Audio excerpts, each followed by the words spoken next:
ദൈവനാമത്തിന് മഹത്വമുണ്ടായിരിക്കട്ടെ. നമ്മൾ ഇന്ന് ചിന്തിക്കുന്നത് യിരെമ്യാ പ്രവാചകന്റെ പുസ്തകം ആമുഖം, introduction of the book of Jeremiah. യിരെമ്യാ പ്രവാചകന്റെ പുസ്തകം ഒരു ദേശത്തിന്റെ പേരിൽ ആരംഭിക്കുന്നു. ബെന്യാമീൻ ദേശത്തെ അനാഥോത്ത് എന്ന പുരോഹിത ഗ്രാമത്തിൽ നിന്നുള്ള ഹിൽക്കിയ പുരോഹിതന്റെ മകനായിരുന്നു യിരെമ്യാവ്.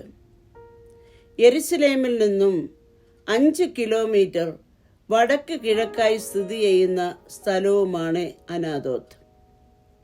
തൻ്റെ ബാല്യത്തിൽ ഏകദേശം 17-ാമത്തെ വയസ്സിൽ പ്രവാചകനായി വിളിക്കപ്പെട്ട യിരെമ്യാവെ ഏകദേശം 40 വർഷത്തോളം തൻ്റെ പ്രവചന ശുശ്രൂഷ നിറവേറ്റി. യിരെമ്യാവ് ഒരു അവിവാഹിതനായി തൻ്റെ ജീവിതം തുടർന്നു. പ്രവചനങ്ങൾ പകർത്തി എഴുതാൻ ബാരൂക്ക് എന്ന എഴുത്തുകാരൻ സഹായിച്ചിരുന്നു. അത് യിരെമ്യാ പ്രവാചകന്റെ പുസ്തകം 36-ാം അധ്യായം 4 മുതൽ 32 വരെയുള്ള വാക്യത്തിലും 45-ാം അധ്യായം 1-ാം വാക്യത്തിലും കാണാം. വർഷത്തിന്റെ ക്രമത്തിലോ വിഷയത്തിന്റെ ക്രമത്തിലോ ഒരു പ്രത്യേക തരത്തിലുള്ള ക്രമം ഈ പുസ്തകത്തിനില്ല. യിരെമ്യാവിന്റെ ശുശ്രൂഷ 3 ഘട്ടങ്ങളിലായിട്ടായിരുന്നു. 1 BC 627-നും 605-നും ഇടയ്ക്ക്. അത് അശ്ശൂരും മിസ്രൈമും യഹൂദയ്ക്ക് ആക്രമണ ഭീഷണി ഉയർത്തിയ കാലഘട്ടം. 2 BC 605-നും 586-നും ഇടയ്ക്ക്. അത് ബാബിലോണിന്റെ ഭീഷണിയും തുടർന്ന് ആക്രമണവും ഉണ്ടായ കാലഘട്ടം. 3 BC 586-നും 580-നും ഇടയ്ക്ക്. അത് യഹൂദയുടെ വീഴ്ചയ്ക്ക് ശേഷം യെരുശലേമിലും മിസ്രൈമിലും ശുശ്രൂഷ ചെയ്യുന്ന കാലഘട്ടത്തിൽ. യോശിയ രാജാവിന്റെ 13-ാം ഭരണവർഷമാണ് യിരെമ്യാവ് പ്രവാചക വൃത്തി ആരംഭിക്കുന്നത്. ഇത് ബൈബിളിലെ 24-ാമത്തെ പുസ്തകം. അധ്യായങ്ങൾ 52. ചരിത്രപരമായ വാക്യങ്ങൾ 680. പ്രവചനങ്ങൾ 1002. നിവർത്തിയായ പ്രവചനങ്ങൾ 779. നിവർത്തിയാകുവാനുള്ള പ്രവചനങ്ങൾ 223. ഇതിൽ 176 ചോദ്യങ്ങൾ അടങ്ങിയിട്ടുണ്ട്. യിരെമ്യാവ് എന്ന വാക്കിന്റെ അർത്ഥം യഹോവ അറിയുന്നു എന്ന് വെച്ചാൽ യഹോവ അടിസ്ഥാനമിടുന്നു, യഹോവ നിയമിക്കുന്നു, യഹോവ അയക്കുന്നു. കരയുന്ന പ്രവാചകൻ എന്നാണ് യിരെമ്യാവ് അറിയപ്പെടുന്നത്. ഹൃദയഭേദകമായ സന്ദേശവുമായി ഹൃദയം തകർന്ന ഒരു പ്രവാചകനായിരുന്നു യിരെമ്യാവ്. ദൈവത്തിൽ നകന്നുപോയ ദൈവജനത്തെ ഓർത്ത് അവൻ കരയുന്നതും വിലപിക്കുന്നതും ദുഃഖിക്കുന്നതും ഈ പുസ്തകത്തിലുടനീളം നമുക്ക് കാണുവാൻ കഴിയും. യിരെമ്യാവിന്റെ കാലത്തെ ധാരാളം കള്ളപ്രവാചകന്മാർ ഉണ്ടായിരുന്നു. യിരെമ്യാവിനെ പോലെ പാപത്തെക്കുറിച്ച് ദൈവസന്നിധിയിൽ കരയണം. പ്രാർത്ഥിക്കുന്ന പ്രവാചകൻ, പ്രസംഗിക്കുന്ന പ്രവാചകൻ, കരയുന്ന പ്രവാചകൻ എന്നിവയെല്ലാം നാം ജീവിക്കുന്ന കാലഘട്ടത്തിൽ എങ്ങനെ ശുശ്രൂഷ ചെയ്യണം എന്നതിൻ്റെ ഉദാഹരണങ്ങളാണ്. ഈ പുസ്തകത്തിൽ യേശു ക്രിസ്തുവിനെ നീതിയുള്ള മുളയായി ചിത്രീകരിച്ചിരിക്കുന്നു. അത് യിരെമ്യാവ് 23-ാം അധ്യായം 5-ാം വാക്യത്തിൽ കാണാം. ഞാൻ ദാവീദിനെ നീതിയുള്ളൊരു മുളയായവനെ ഉത്ഭവിക്കുന്ന കാലം.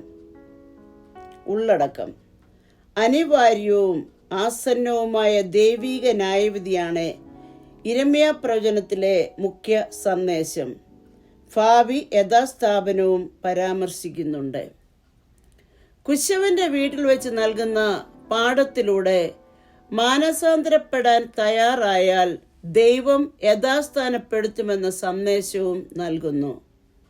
ജനം ആദ്യ സ്നേഹത്തിലേക്ക് മടങ്ങി വരാനുള്ള ദൈവത്തിൻ്റെ വാഞ്ച, ജനത്തിനു വേണ്ടിയുള്ള ഇരമ്യാവിൻ്റെ വിലാപം, ഇരമ്യാവിൻ്റെ കഷ്ടതയിലൂടെ ചിത്രീകരിക്കുന്ന ദൈവത്തിൻ്റെ കഷ്ടത, പ്രതിസന്ധികളിൽ സഹായഹസ്തം, ദൈവവചനത്തിൻ്റെ പ്രസക്തി, ശുഭഭാവിക്ക് വേണ്ടി കാത്തിരിക്കുന്നതിൽ വിശ്വാസത്തിൻ്റെ പ്രസക്തി എന്നിവയെല്ലാം ഇരമ്യാവിലെ സജീവ വിഷയങ്ങളാണ്.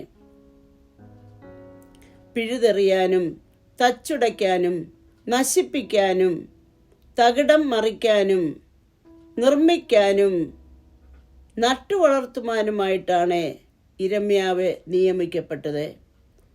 പ്രവാചക ദൗത്യം നിറവേറ്റിയതിൻ്റെ പേരിൽ ശാരീരികമായും മാനസികമായും വളരെ ഏറെ ക്ലേശങ്ങൾ സഹിച്ച വ്യക്തിയാണ് ഇരമ്യാവ്.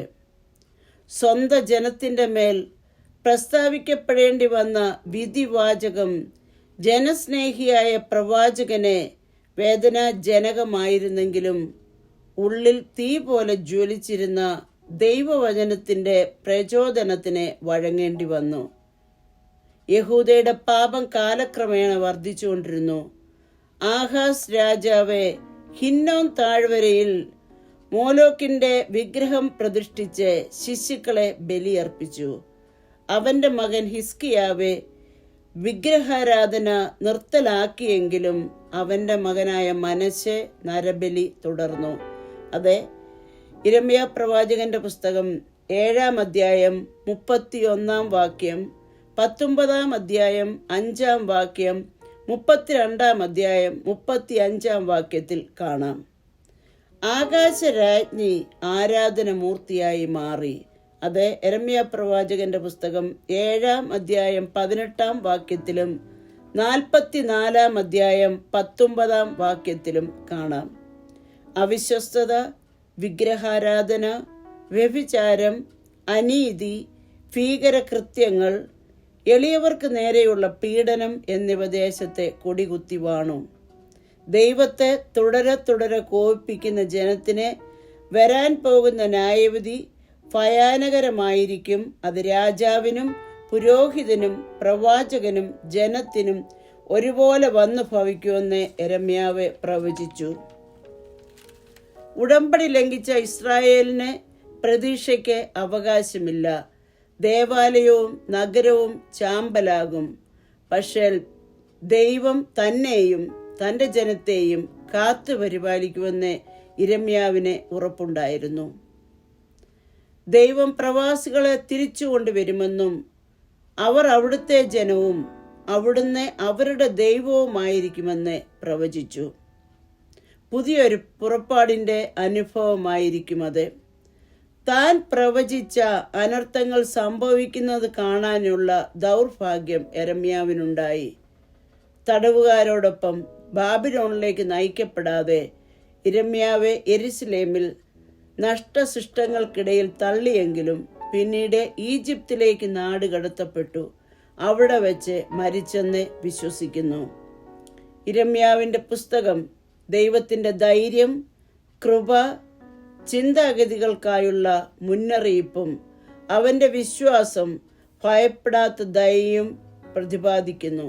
ദൈവം ഏവരെയും അനുഗ്രഹിക്കട്ടെ.